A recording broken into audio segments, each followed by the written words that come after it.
You are listening to Dove Valley Deep Divers with Erick Trickel and Lance Sanderson. Ball comes out of the hands of Newton.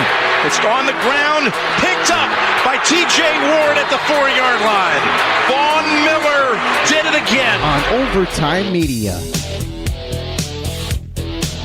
All right, looks like we're live. We're going to let this stream kind of come to life a little bit. Let it breathe. You know the drill, guys. Green check marks across all platforms. Mile high hello, everybody in Broncos country, and welcome into another episode of the Dove Valley Deep Divers podcast. I'm your host, Lance Sanderson, and joining me, as always, is my good friend and colleague. He is your Denver Broncos insider and Mile High Huddle senior NFL draft analyst, the one and only Erick Trickel. Erick, what's going on, man? How was your week this week? Did anything interesting happen? It's been a long week, man. But super excited going fishing on Sunday. My boss is taking me out. We're going to go dip netting. I know I talked about that a little bit last week. My in-laws are in town. My brother-in-law, and both my mother-in-laws are. So just super excited to be spending some time with them over the next couple days before they leave on Sunday. And might go down to the beach either tomorrow or something and dip net down there with them or something. And just hanging out, spending time with family and everything while they're down here. Yeah, awesome. That sounds like a lot of fun, man. I really want to go up there and do that. I know we talked about that last week, but still, that sounds like so much fun. For me, crazy hectic week.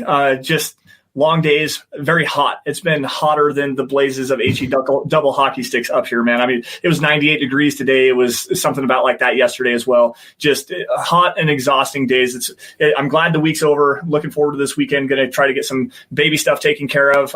We are. What's today, the 17th? So we are 12 days away from having a new Broncos fan. So I'm very excited about that, but we've got to get some clothes and stuff taken care of and get his crib and everything set up and stuff like that. So it's going to be a lot of fun this weekend, do some family stuff and hang out with everybody. So I'm really excited for that. But anyways, guys, this week we have a very special guest. You guys know him, you love him. He is Coach Luc Polglaze. We'll get him on here in just a few minutes. But before we get started on that, there was an interesting report from Benjamin Albright the other day on Broncos Country Tonight regarding what the Broncos starting receivers are going to be. And it goes very contrarian to what we kind of believe here at the Dove Valley Deep Divers and really across all of Broncos country. What he said was that the Broncos starting receivers this year are going to be Courtland Sutton, Jerry Jeudy in the slot, and Tim Patrick on the outside. So this is kind of an interesting conversation. Erick, what's your take on that?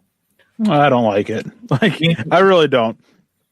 I think Tim Patrick is a quality depth piece, but I think he's a little bit overrated by Broncos fans. I think that a lot are clinging to that Minnesota game where he had those. I think it was 2 big catches, one of them from Courtland Sutton. And so I think that people are just clinging on those, but he didn't do much outside of the rest of the season. I mean, granted, he was hurt for a large portion of it, which injuries do go all the way back through his college career too. Yeah. So I don't know. I mean, he's very similar to Courtland Sutton, so it makes a little bit sense trying to use those guys who with a little bit more size, a little bit more physicality on the outside, letting Jeudy work the inside. Makes sense. But my thing too is you just invested a second-round pick in Hamler. I get you want him to be a gadget type player, but you want to get him out there on the field too because he is your deep threat. He is the guy who's going to challenge the safeties deep, and he's so quick after the catch and so fast after the catch that getting on the ball quickly is going to cause a lot of problems for those safeties as well. It's going to put a lot of strain on the defense. I know we're not going to see this all 100% of the plays on offense or anything like that. And I'll be kind of curious to see if, as the season goes on, if this doesn't kind of change a little bit with how the offseason program's been impacted and everything. KJ Hamler hasn't had a chance to really go out there and work with the offense, learn the offense or anything like that. So maybe just using this as kind of a time to go and get him caught up, get him taught technique and everything like that and see if that changes. And that is if we even have a season, which still is questionable at this point.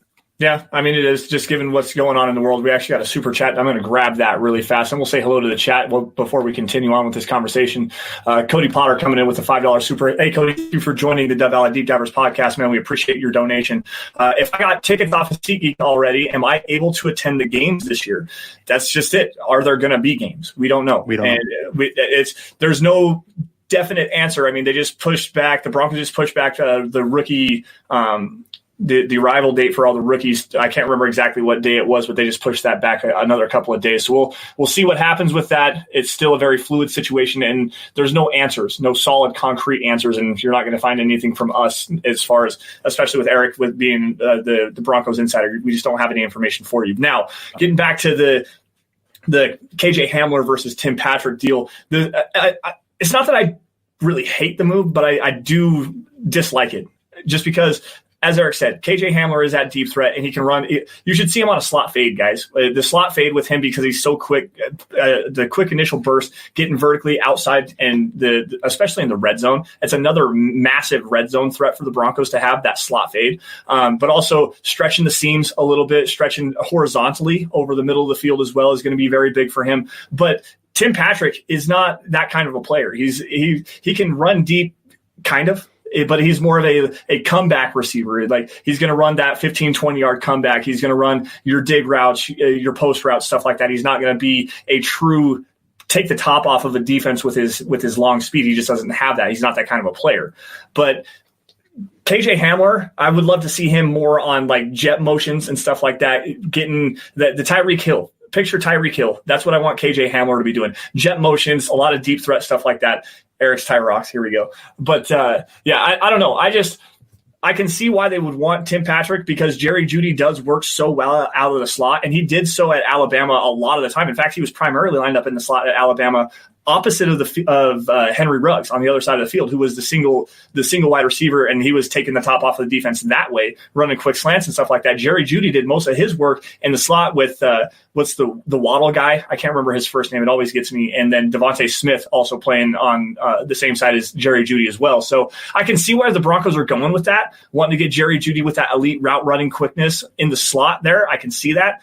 But to me, maximize the speed there and put Jerry Jeudy on the outside, let him work from the outside in, and then using KJ Hamler's speed to kind of stretch the safeties vertically and open up some stuff for not only Jerry Jeudy, but Courtland Sutton as well. So it's a very intriguing move. I'd love to talk more with Ben about that sometime, just to see what his opinion is on that. But for me, it's I don't know. I'm just not exactly sure about that. Yeah, it's definitely very questionable. And I've got, before we get Luke on here, there's one more thing I want to say, but first I want to grab this super chat. Terry Randall, no tie. Sorry, Terry, I was kind of being a little bit of a gamer before jumping on. I was playing a little bit of Call of Duty Warzone and just forgot to get ready. Then I was chatting with Luke and Juana and Lance and everything like that too. So sorry about that. Tie's on there. No shirt though. Those are actually getting washed. But anyways, what this is, I think for me, it's just limiting your offense unnecessarily. Like, I can get using Patrick to sub in there and giving a little bit of a different dynamic, but I would want this group of three to be that, like, one of those, your counter punches, not your main punch. That's kind of how I look at it with what the traits they have and the tools that they're bringing to the offense. It's just a little bit limiting, not something that I really would do personally. Again, I get it. Part of me would actually like to see a little bit, maybe Hamilton out there before Tim Patrick does. At least we saw Hamilton. He has some chemistry down with Drew Lock. Yep. Tim Patrick, he kind of really faded once Drew Lock took over at quarterback. He did have He did have that one hole shot in Houston down the left sideline. That was a big play. Yeah, but yeah, he did have that one. But I mean, for me, I don't think that Tim Patrick, another thing too, is I don't think Tim Patrick should be guaranteed a roster spot at this point. But obviously the coaches see it differently than us. The coaches are the ones making the decisions. So that's not always the best thing. We won't get down that road, but it has to do with a certain Washington team. But we won't go down that road. This is the Overtime Podcast Network. No.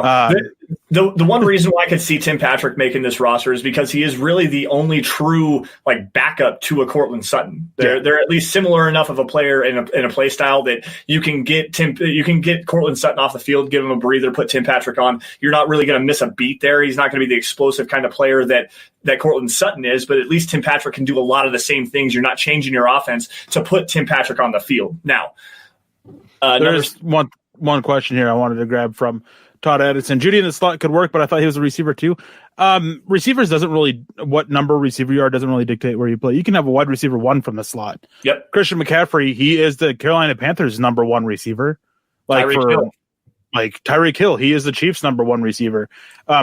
Being wide receiver 1, wide receiver 2, it doesn't dictate that you're playing the boundary, doesn't dictate you're playing the slot, none of that. So he can definitely still be be the number 2 receiver from the slot.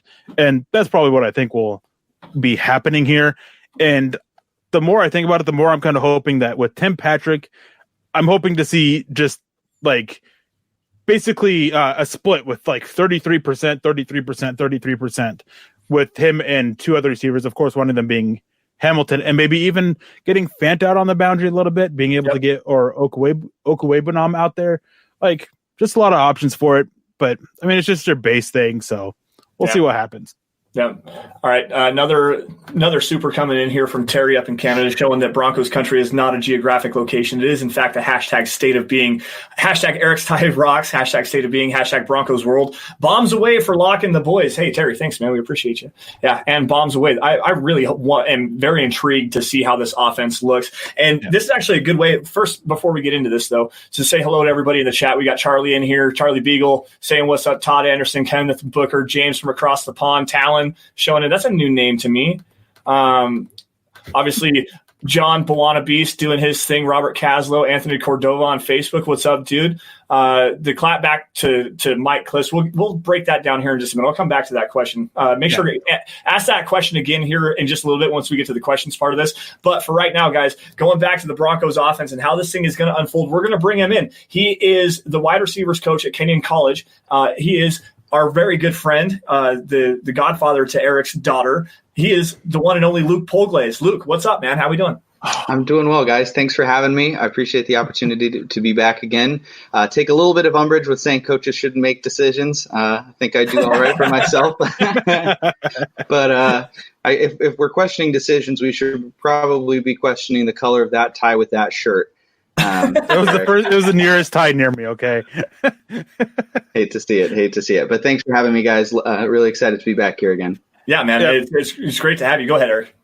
So before we get in here, I just have to throw this out there because, Cody Potter comes in with another donation, also from AK. Yes, representing the great state of Alaska, even though I hate living up here. Going to Kasilof next week. Hey, that's actually just down the road. Quite literally, that's where my old boss works. But it's gonna be down there, living up on the slope life now. Ooh, are you doing 2 on, 2 off, or? I'm always curious about that. I know a guy that he's friends with my current boss, who does 4 weeks or 4 months on and 1 month off, or something like that, or 3 months on, 1 month off, something. But always interesting to hear about that. I see Judy in the slot, more like Juju for Pittsburgh. Hashtag state of being. That's definitely a possibility. I think that Juju Smith is a little bit more of a deep threat than Jerry Jeudy is. But yeah, I definitely can see kind of a similar style of usage from him out of the slot as we see Juju Smith-Schuster. Yeah. All right. Now, Luke, let's get your take just really quick. I know you've done some work on Jerry Jeudy. Where would you prefer the Broncos play Jerry Jeudy to start the season this year? That's a great question, and one I think you have to look at with Jerry Jeudy. A lot of people said coming into the draft that he was a pro-ready receiver, right? That's kind of with air quotes that he's pro-ready. What does it mean to be a pro-ready position, a player at any position? I think it means that you do certain things at a level that's already going to give you the chance to succeed in the NFL level. And one thing Jerry Jeudy does well is he wins super well with his releases. He's obviously a route technician, puts a lot of time and effort into his releases, into being able to get off the ball effectively. He uses his stems really effectively. And what I mean by a stem is understanding space at the second and third levels.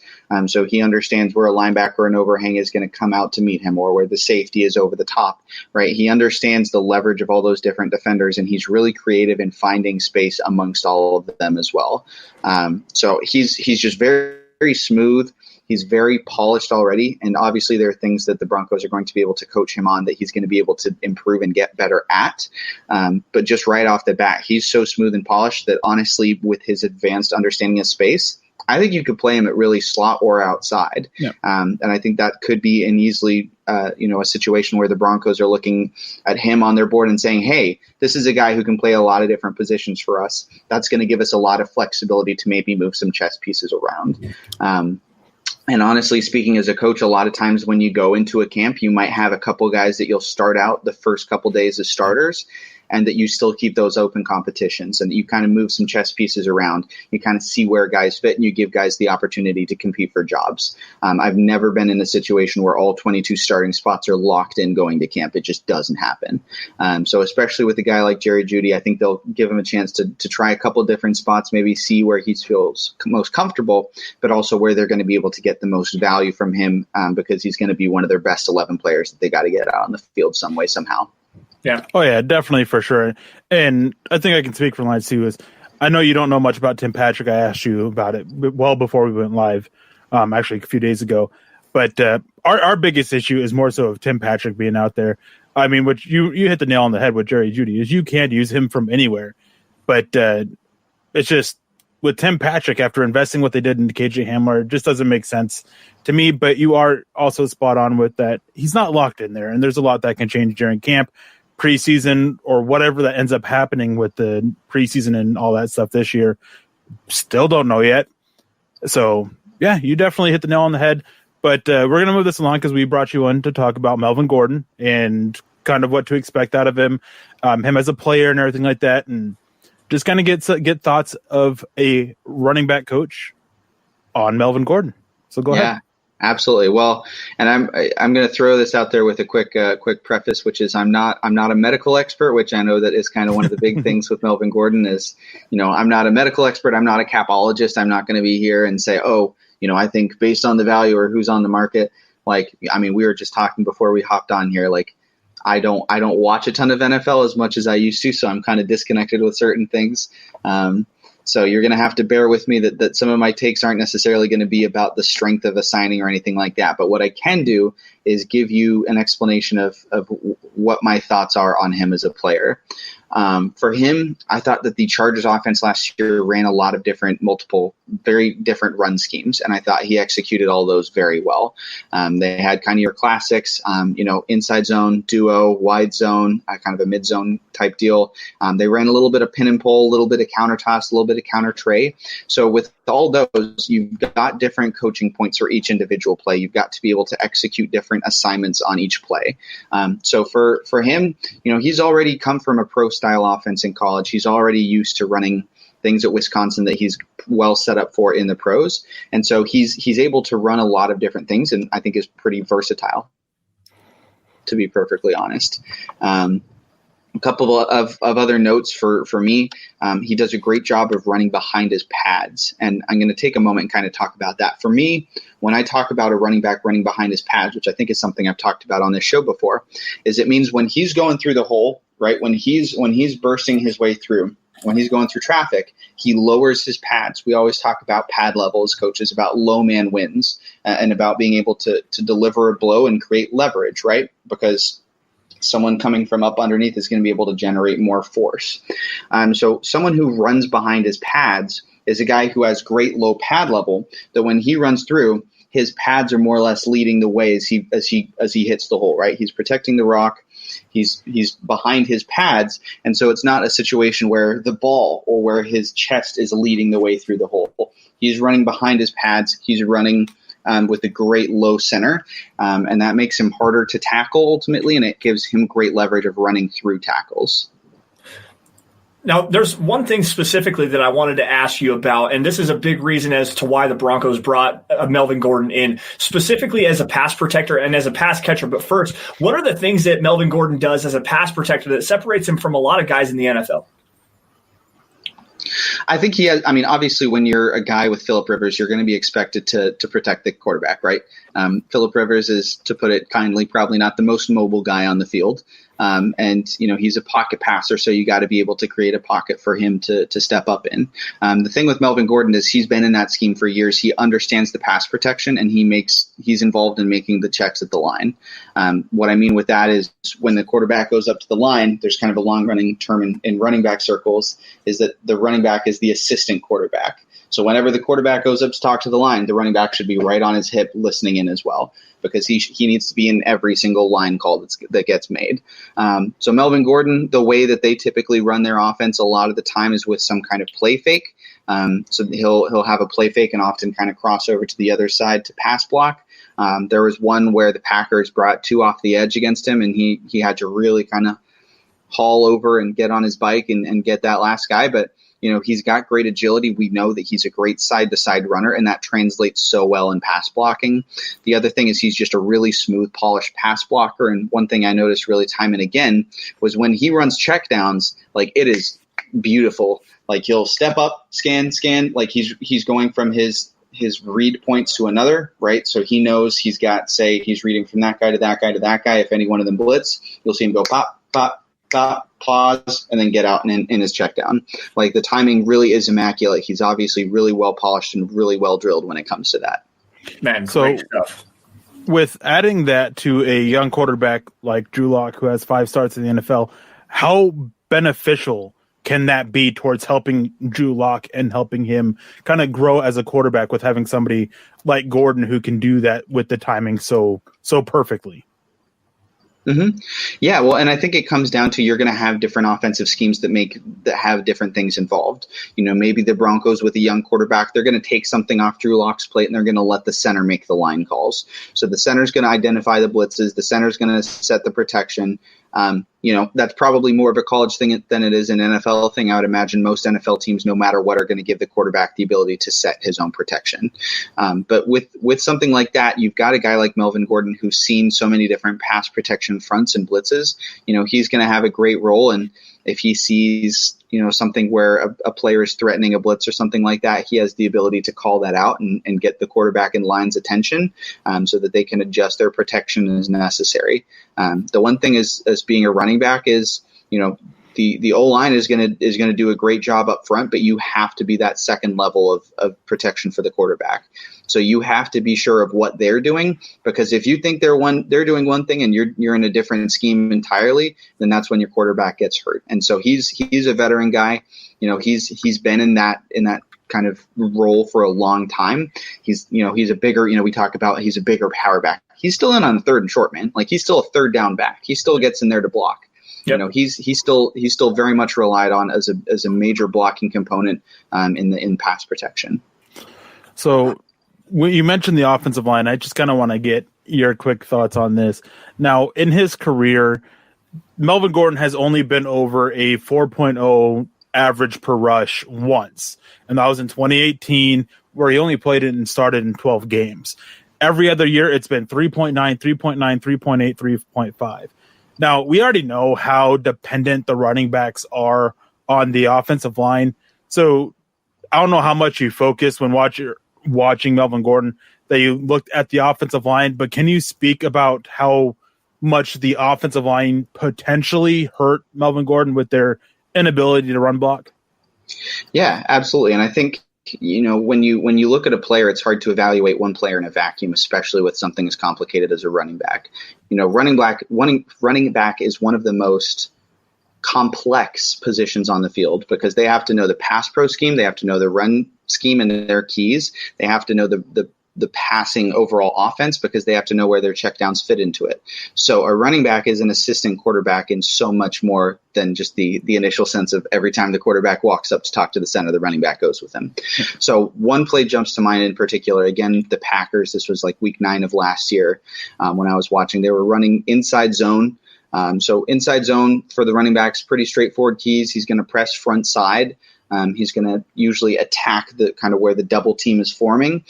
He's going to make the linebacker commit one way or the other, and then where that linebacker is going, he'll go to the other side. So you'll hear a bunch of different coaching points for that of, bring the linebacker to the party and cut off of him, right? So that the linebacker will never be right. Because you know where he's going, you're cutting off of that. And there's one play on that in that game in particular where basically what happened is they were running it, and I'm going to get a little bit in the weeds here, but they were running it. The nose tackle for the Packers did a great job of chewing up the double team, right? He occupied that double team. The other D tackle slanted and kind of collided into the double team. So what ended up happening was that double team, which is supposed to combo off that nose tackle and climb up, with one splitting off to block the linebacker, they never got to the linebacker, right? So we had a free hitter in the box on an inside zone, which is normally not great news, right? You've got you're out leveraged basically. Melvin Gordon did a great job, dropped his pads, ran through that tackle. Now he ultimately got brought down as like a 5-6 yard gain, but that's tough. And, that could be poor O-line play. That could be, and it was a great play from the one tech nose tackle to chew up that double team and make sure that they couldn't get to the linebacker. If I'm a D-line coach, I'm putting that on my wall, right? That nose tackle did his job. That linebacker was free to make a play. But if I'm a running backs coach, I'm putting that thing on my wall, right? We made the linebacker miss. He was the free hitter in the box, and we made him miss. So I think that's the thing where with running backs where they have to be able to create in those situations where things break down. There's seldom been a thing such as a perfect run play. There's going to be moments when things hit, and that hole will be open for that fraction of a second. But you also got to be able to create in chaos when the play breaks down and when you've got a free hitter bearing down on you. This is the Overtime Podcast Network. Yeah, absolutely, man. This is a great discussion right now, especially because you just broke down how the inside zone works for these guys to actually kind of visualize and look at. And I really wish we could use some film so you could really show this play off and give the dynamic that you're talking about here. But going back to the Broncos, just specifically here, Pat Shurmur runs an inside zone offense. That's his running scheme, is very heavy inside zone stuff like that. So you're going to see a lot of the same kind of stuff with Melvin Gordon this year, where maybe we're not going to see those because a free hitter in the box and you're on an inside zone play, that's like a 2 yard gain, if that. And he turns it into a 5 or 6 yard play. That's the ability to create, not only having chaos in front of you, to be the ability to slip a tackle, run over a guy, and then still extend and fall forward. I love the way that he falls forward as a runner because he, as you said earlier, he does run behind his pads so well. Now, is Melvin Gordon best suited as an inside zone runner, or do you think that there's some outside stuff that he can do as well? One thing I was really impressed with was honestly his footwork. He's got great footwork. There was one play I was watching, I can't remember which game, but he's running some kind of mid zone where with mid zone you're going to track laterally. The idea is to force the defense to overcommit and flow too hard, and then to be able to cut back. Right? We think of outside zone of the Kubiak years. Mid zone is going to be more or less that same thing. For mid zone, you've got to be able to have a guy who can stop his feet, cut back against the flow of play.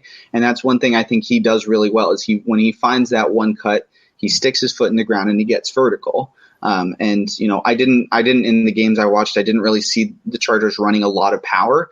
They did a lot of stuff of counter tray, toss counter, which is all such a very footwork dependent play for running backs. And if you don't have the right footwork, your counter is not going to work well because it's so dependent on creating and on setting up the blocking scheme. I think one thing that a lot of people don't realize about running backs is how much their footwork and how much what they do influences the defense for them to be able to create space. So even just if you're running, say, mid zone and you're pressing, I don't know, it depends on how you coach it. But like if you're pressing front side, if you're attacking, targeting front side, and you give just a little head nod extra right there, just to get that linebacker to take that one step past where you're going to be able to, or past where he's going to be able to make a play on you, that's when you're able to put your foot in the ground and get upfield. So like I said, I didn't see them running a lot of power on the plays I watched, but I was really impressed with him running, pin and pull, running counter, running mid zone. So go ahead, Eric.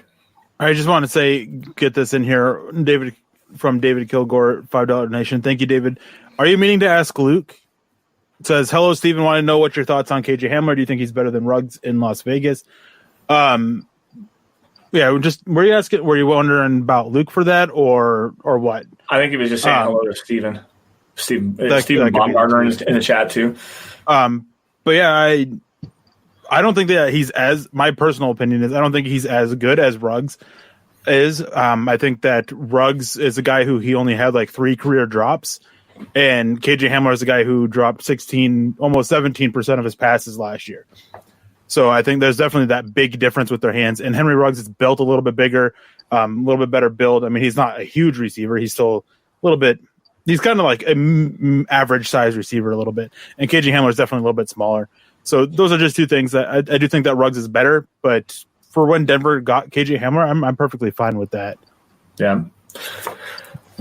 All right, I got another super coming in here really fast before we get back to the Melvin Gordon discussion. Chris Hernandez with a very generous super chat coming in here. It says, can't stay, but we'll definitely listen later. Have a great show, gents. Go Broncos. # click those little thumbs up. Yes, guys, we didn't do this at the beginning of the show like we generally always do, but the 3 easiest things that you guys can do to support the show is, 1, subscribe wherever you guys are watching this, whether it's on YouTube, on Facebook, Twitter, Twitch, anything like that. Subscribe to Mile High Huddle, like every video that you see. And if you love the content that we're putting out there, share it. Share it out to as many Broncos fans. Get as many eyes as you can and as many ears as you can on Luke, because he is dropping some fire knowledge right now, guys. Absolutely amazing stuff coming out of Luke right now. Now, before we just got to those super chats, there was a this is an interesting question, because we were doing some defensive line technique stuff the other day, a couple weeks ago on the show, and we were talking, just defensive alignment and stuff like that. So we're trying to get into a little bit of the X's and O's here. Now, you're talking about running schemes, inside zones, outside zones, mid zones, counter tray, counter trap, stuff like that. ISO. What is counter tray and counter trap? What did those mean? And kind of try to visualize this if you can for everybody. All right, so you're going to really awaken my inner run game nerd right here. But so basically, what you're trying to create with counter is you're going to imitate weak side power. So it's meant as a complement to power. When you run power effectively, that it's going to create flow against the other direction. So there's kind of 2 main broad variations of counter. There's counter, full stop, which is going to involve pulling. You'll see this a lot with, like, Oklahoma does this a lot. It's like a GT counter. Well, what they'll do is if they're running, say, to the right, they'll block back against the flow with their center, their guard, and their tackle to that side. They'll pull the backside guard. He's going to kick, which means that whatever the first guy is on the edge over there, that he's just going to pull flat across and kick that guy out and widen him. And then the second guy, the pulling tackle, is going to wrap and insert. So he's going to climb up to the linebacker play side and block him. So it's creating an illusion of weak side power and forcing the defense to account for it in a different way. Now, counter tray is basically doing the same thing. The guard's still going to pull and kick, but instead of having a tackle pull, we're going to pull a tight end or a fullback into the hole here. And so that's especially when you get those really agile, really athletic tight ends and fullbacks that you see in the NFL today. Those are the guys who are going to be kind of coming across the play and inserting for the linebacker play side. So without getting too into the weeds here, counter is a play that pulls 2 guys and is going to have a lot of effectiveness with being able to pull 2 guys, because basically what you're doing, the defense is going to fit run gaps, right? We talk about them all the time, the A gap, the B gap, the C gap, the D gap, right? But what you're doing is you're pulling those 2 guys front side. You've created 2 more gaps front side, right? You've taken 2 guys from one side of the line and you've moved them to the other. So now the defense has to be able to fit those additional guys in the run fit, or you're going to be able to run the ball really effectively. Man, I love it. Love it. Eric, anything else for you, man? No, I mean, we've covered a lot of it about Gordon's blocking ability, how he can fit, how he can help Drew Lock, what he can do as a runner, how he kind of fits in with this inside zone that we're going to be getting from Pat Shurmur. We really covered a lot of it. And Luke, I mean, we got a donation here from Terry Randall from Canada, Lance, not California. No, it says Coach Luc is the man, and you definitely are, Luke. I mean, it's awesome getting to know you over the years and everything, and becoming such good friends with you. And just anytime I'm talking to you about football, you always end up blowing me away, and that's saying something. Yeah, I appreciate that. Thank you, man. Yeah, it's awesome to be able to talk to you. I was so upset the first time that we were supposed to have you on, and I had that internet failure, and I was so mad that I couldn't actually join in and actually have the conversation. But every time that we get to talk to you, you edify me, you educate me on everything, that especially the X's and O's stuff. And I'd really like to sit down and talk with you some more, maybe get a chalkboard, because someone, Bawana Beast, Bawana Beast, he comes in and he says, someone get Luke a chalkboard right now. I mean, I'm about it. He says, he also says, Luke made me dizzy in a good way. So, I've got a big pad of paper next to me, guys. So be careful what you wish for. So let's get some questions rolling in here, guys. I see there's one from Kenneth Booker. This is specifically for Coach. He says, "What is the best way to get into coaching for someone who didn't play collegiately?"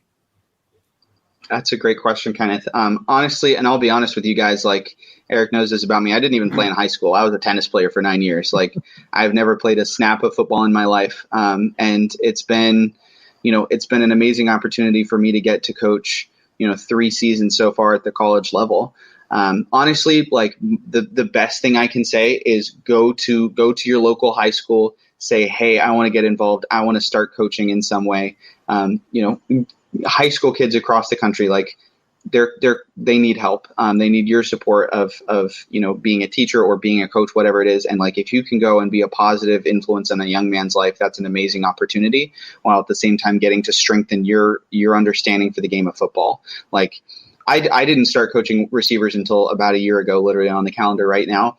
The level of understanding I had of coaching receivers then versus now is insane. Like just getting the time to spend on the field, understanding the game itself in a more in-person, in-depth atmosphere it's gonna help you so much. So like the best way to start is honestly right where you are. Just go to your local high school, hit up your local head coach. Like I guarantee you, so many high schools are just undermanned, and they will welcome the help, and they will be more than happy to take you under their wing and help you to start coaching. And honestly, great job. This is the Overtime Podcast Network.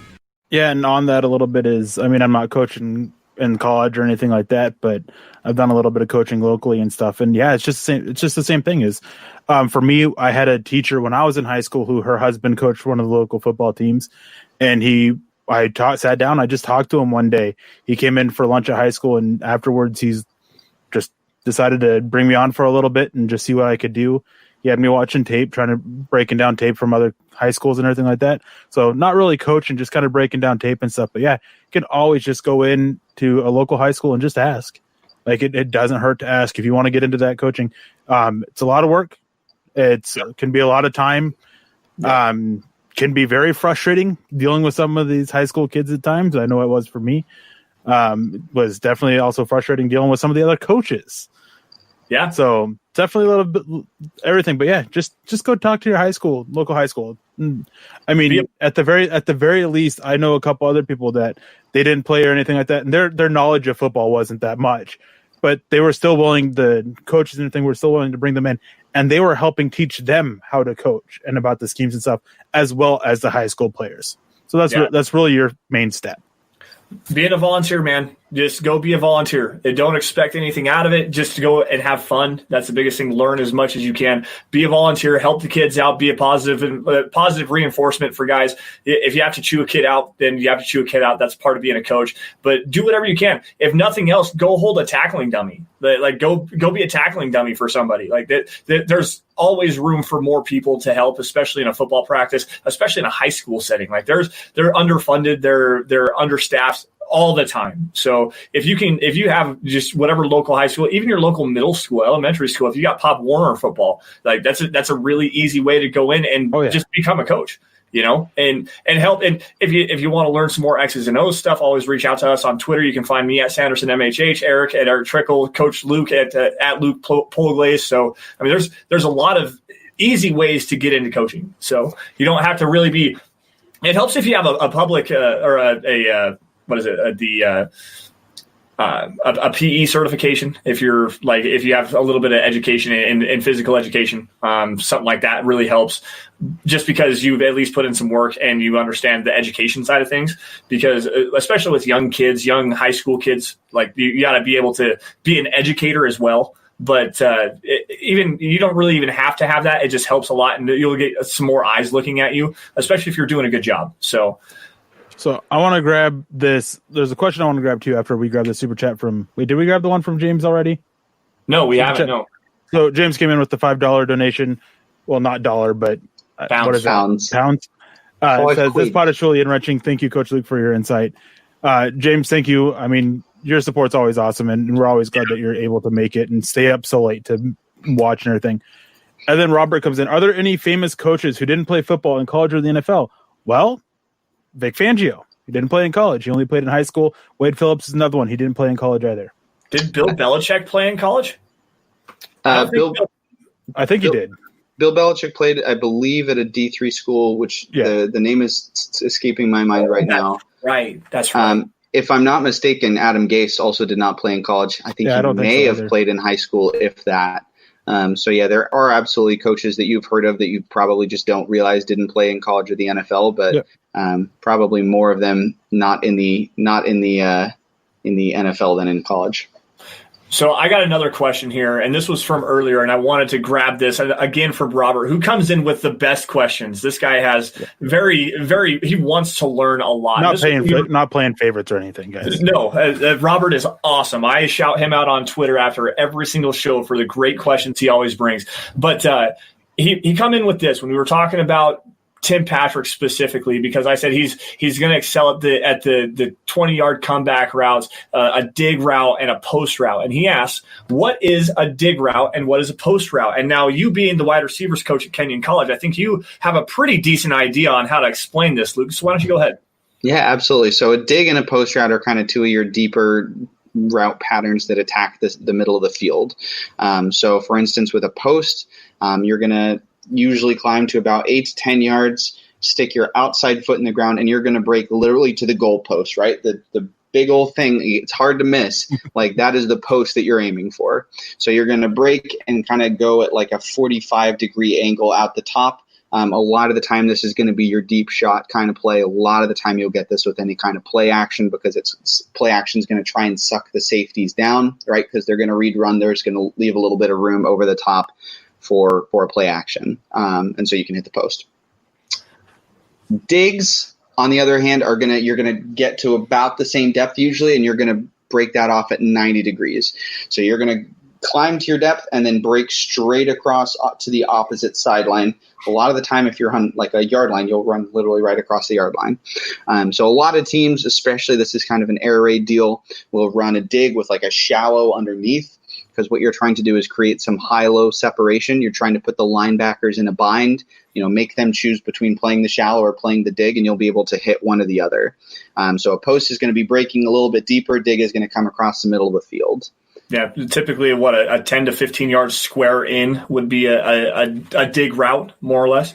Now, on the opposite side of that post route, you have a flag or a corner route. So instead of running to the post, you're going to be running to the corner, the pylon, essentially, is where you're going to be breaking that route to. And a lot of times with a corner route, you're going to see an inside stem. You're going to break to the inside first, then get vertically, and then break to the outside to create some separation from you in the sideline to open up and give your quarterback an area to throw the football into. With a post route, you don't need to have that. So long as the safety doesn't bite and take the post away from you, you can hit that post on a deep shot pretty much every single time.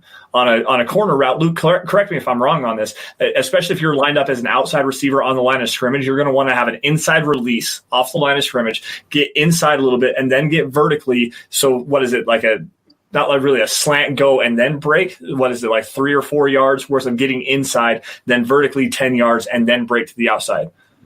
Yeah, well, realistically, in that case, you're just inside releasing it. So, as long as you're able to get to the inside leverage of the defender, then you're able to have success.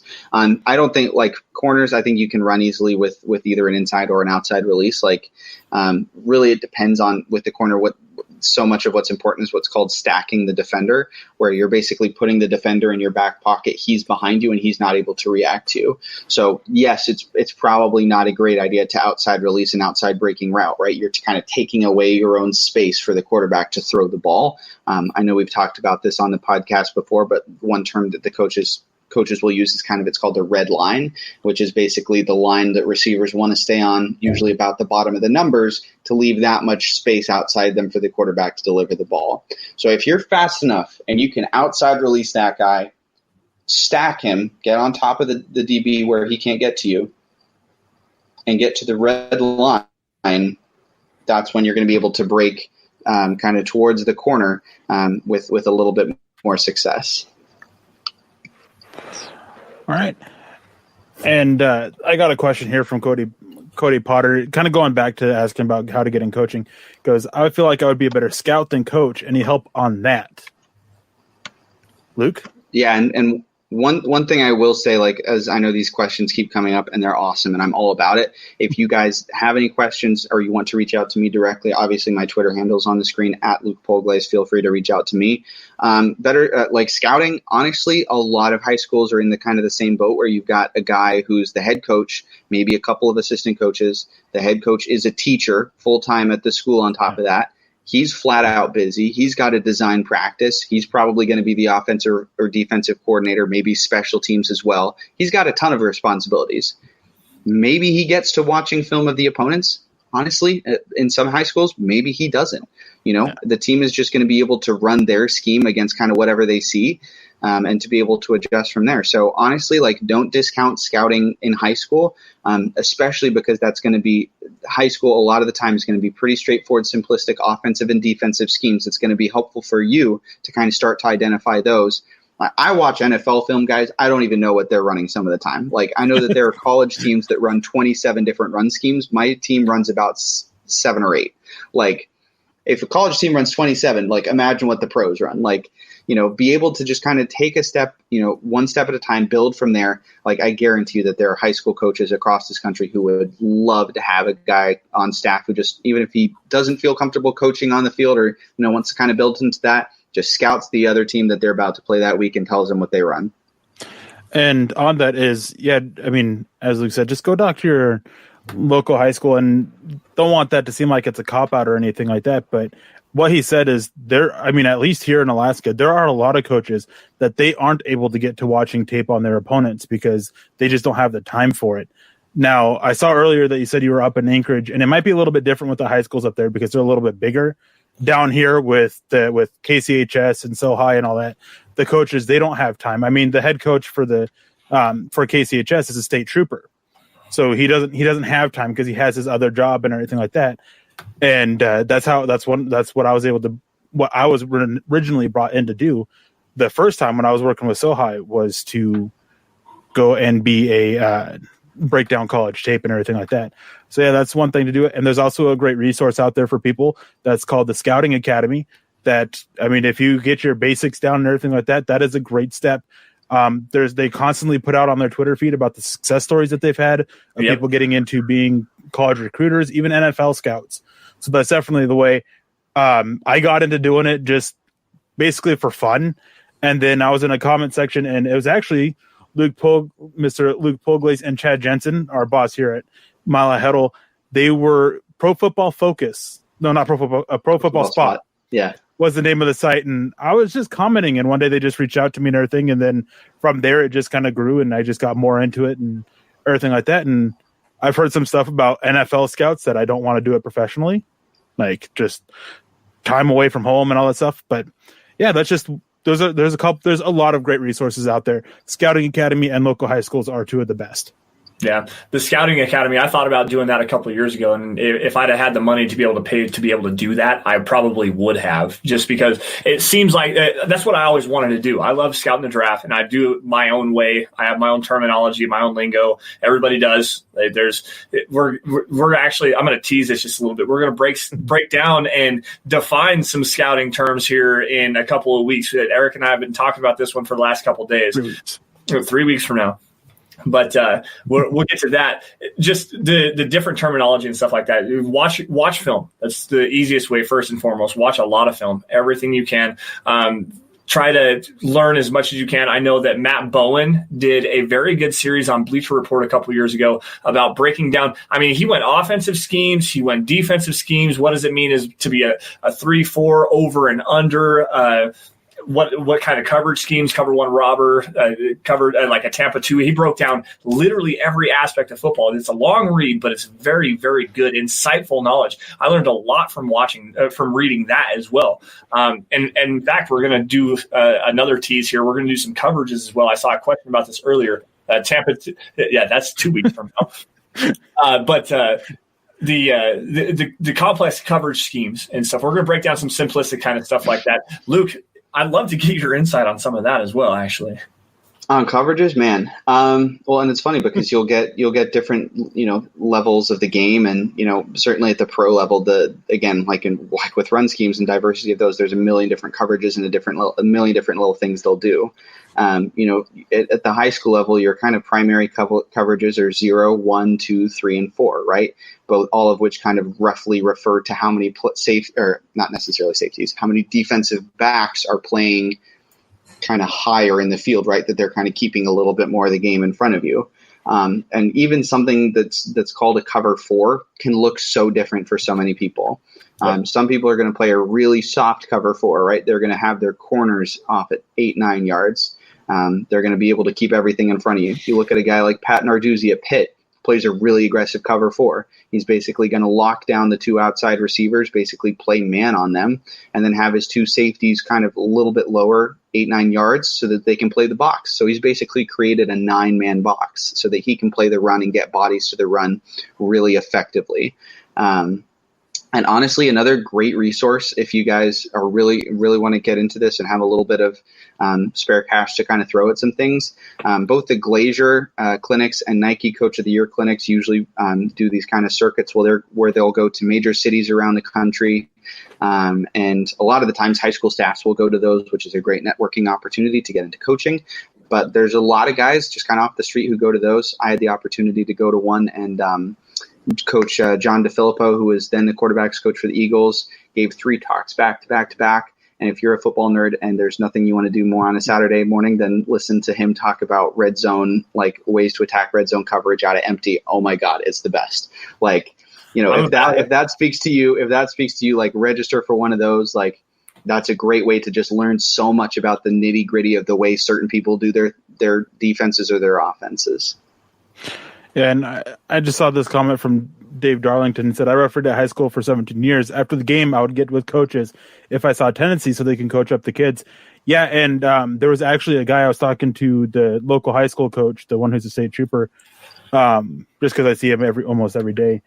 And we were talking about this, and he says that he actually has one person on his staff that their whole job is to watch their own players every single game and see if there's any bad tendencies, bad habits that they have, so they can try and work with them and coach that out.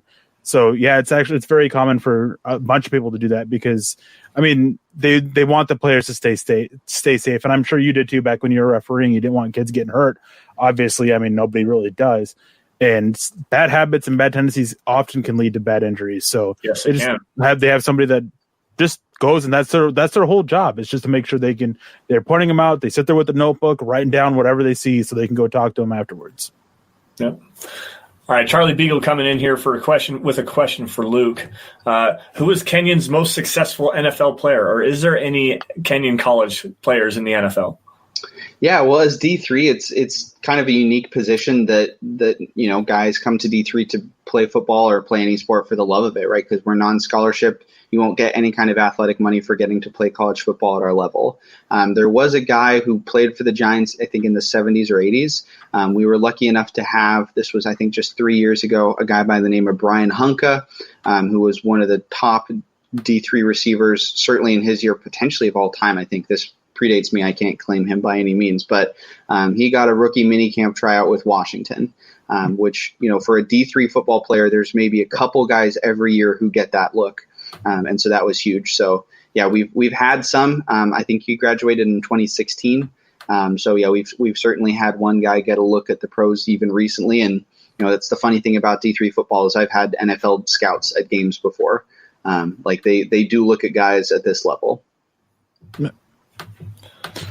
All right, guys, we don't have much time left. I do want to, since Lance already kind of teased him a little bit before we get out of here, I do want to talk about what we kind of have planned for the next few shows going on. Just real quick, I know next week we're actually going to have Carl coming on, Carl Dummler, of Building the Broncos. We're going to sit there and we're going to be talking about a little bit of some hot takes that we may have, and then just kind of hang out and chat with you guys and just kind of have a nice, easy, relaxing show next week before training camp and all that stuff is supposed to start kicking off and getting all this news that's likely to come in just the next week and everything, or the following week. Then the week after that, we're going to be talking about coverages. That's going to be Lance's Lance's thing. Coverages, as I've said last week, is a thing I still struggle with to this day. It's one thing that I just can't fully get down. And then the week after that is the week that we're going to be talking about different kind of terms that you hear, terminology, like what it means. I mean, some of them are kind of obvious a little bit, like the difference between a southwest and a north-south and east-west runner, and kind of what the difference is there. Arm talent, we're going to talk about the definition of how we define it. We're going to talk about having sand in your pants as a blocker, all these different kind of terms that you kind of see and everything and hear about with us. So that's what's coming in the next 3 weeks. But yeah, you guys, if you guys have any other questions, go ahead and ask them in. We still have, as I said, a few minutes left. There was one that I wanted to get, but it ran away. It was the one that we had on Facebook earlier, and I don't remember exactly what it was. Here's a different one. Another one going back to Luke. I don't know if you remember this play. Everybody should remember this play. The Tim Tebow overtime winner to Demaryius Thomas against the Pittsburgh Steelers in the wild card round, I believe it was. Yeah. What was the route that Demaryius Thomas ran when Tebow connected with him and took it to the house against the Steelers in that magical game? It's funny. I was actually talking about this just this week because I got a couple of two of my players, one of my receivers and one of my tight ends are both Steelers fans. So I remind them of that game at, of course, every possible opportunity. I think that play in particular is one of the most magical things about coaching because that game was that play was an in-game adjustment that they basically drew up on the sideline. I think it may have even been at halftime that I've heard. I can't remember the story, but basically, as we all know, the Tebow led offense was very much run heavy, right? I think Tebow completed like 10 passes in that game, right? It was like he went 10 of 16 for 316 or something like that. Yeah, just huge output. It was awesome. Yeah, but like with that, play action passes become so much more effective because they're so rarely utilized, right? You don't throw the ball a lot, you run the ball. And so when you are able to run the ball effectively, you're going to create some windows for that. So if I'm not mistaken, what they did was they motioned Eddie Royal in. So we kind of created more guys in the box, right? We're bringing guys down to the party to potentially block for a run. We have a play action. So we're getting the safeties to step up. And then opposite of that, we're getting a deep over route by Demaryius Thomas. Okay. He's basically running across the field, just aiming high. He's trying to get into the space that the safety vacates by stepping down to play the run. Once the safety steps down, there's nobody behind him, right? So that you could just throw the ball over the top, which is exactly what happened. I'd probably have to watch the play again to kind of fine tune anything more than that. I think it was just a pretty simple play action, get the safety to step down and throw the kind of the climbing crosser over his head. Yeah, that deep over route. I really love the way that you put that. So let's break this down just a little bit. He was standing off. I think he was on the line of scrimmage at the top of the field. So at top of the screen, really. And he's breaking. It's not a vertical route stem on this one. It's a horizontal route stem. He's more coming at like a 45-degree angle towards the middle of the field. And then once he hits like the top side of the numbers or in between, like that seam area between the numbers and the hash marks, he's actually going to flatten that route, flatten the route out and then come horizontally across the middle of the field. And when Tebow hit him right in the middle of the field, I believe it was Ryan Clark. No, it wasn't Ryan Clark. Ryan Clark can't play. It was Monday. Monday. Ryan Mundy, and then Ike Taylor was another player in that specific play. But where Tebow hit Demaryius Thomas, and it was one of the best throws I think he's ever made in his entire life. First off, but he hit DT right square in the middle of the field, as he had just flattened his route out to create even more separation because he did have a single high safety. With the other safety crashed the run, and so DT actually flattened his route out, and then that was where the big stiff arm happened, and that's where he got to be able to run up that right-hand sideline. That over route is a very good route to run, especially if you do it effectively. If you flatten out correctly, you can actually create more separation than you would if you just run in that straight 45-degree angle line. Yeah, and one thing you'll get, just kind of going back to what we were talking about a little bit earlier, is you'll see the over route paired a lot of the time with any kind of play action with a post. So basically, The post is going to take the safety away, right? He's got to stay on top of that, right? He's got to protect the end zone. He's got to make sure that he's between any opposing player in the end zone. And then you'll have the under route that as that post goes over the top, just kind of comes back into that vacated space, right? So it's just kind of attacking the space that the post has taken the top off the defense is kind of the expression you'd use. So I was going to say, I don't remember the specifics of the play in question. I think it was wing and Eddie Royal came down in motion and then they just ran an over. I don't think there was a post to hold the safety. I genuinely think the safety just bit, but I could be totally wrong. But I remember that being that was an in-game adjustment they drew up on the sideline to run. Yeah, no, you are absolutely correct on that. Demaryius Thomas was the deepest receiver on the play. All right. And real quick before we get out of here, because we don't have much time left, just Kenneth Booker came in. Question for you, Luke. What player made your jaw drop with their physical ability? That's a good question. He's going to say Patrick Mahomes. Sure, I'll go with Patrick Mahomes. Kind of in this draft class, I was trying to think. I didn't really watch anybody from this class, so there's not like a really kind of recent example I can think of. Ruggs jumps to mind because he's fast enough that he's just he's insanely fast. I think Mahomes was one of those guys that, and Eric knows that I watched a game of his freshman year and I was like, this kid is absurd. Like this kid is going to be special someday. And we were talking about this a little bit before we got on, but how many times have we seen Patrick Mahomes just getting bent in, like just taking a defensive tackle's helmet to the sternum, putting it deep, still managing to complete the ball in this absurd basket. Like, athletically, he's special. It's absurd.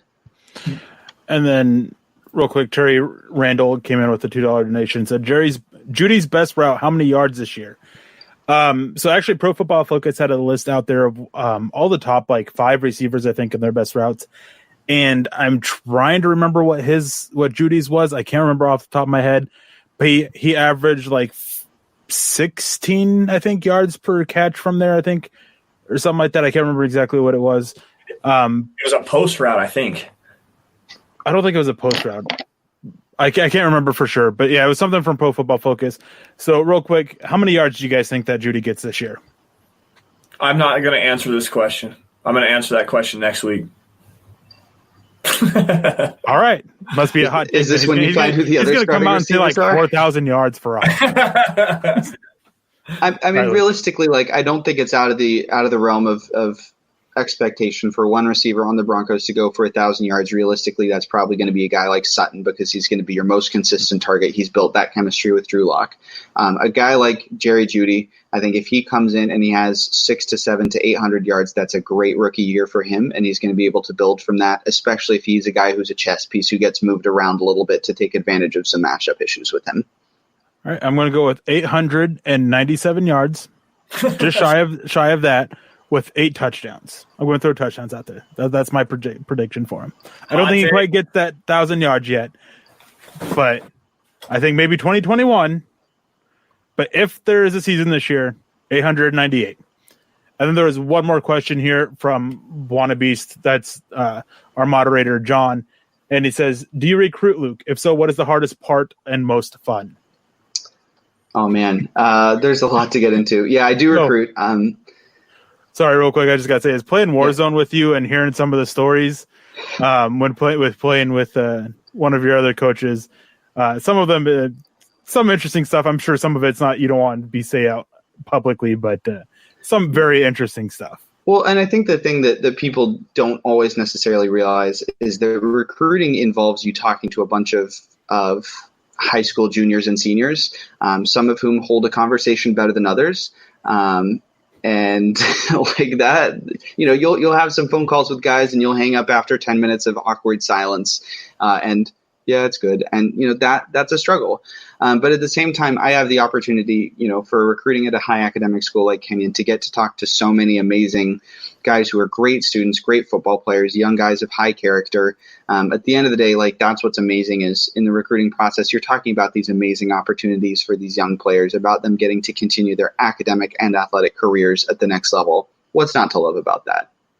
Yeah.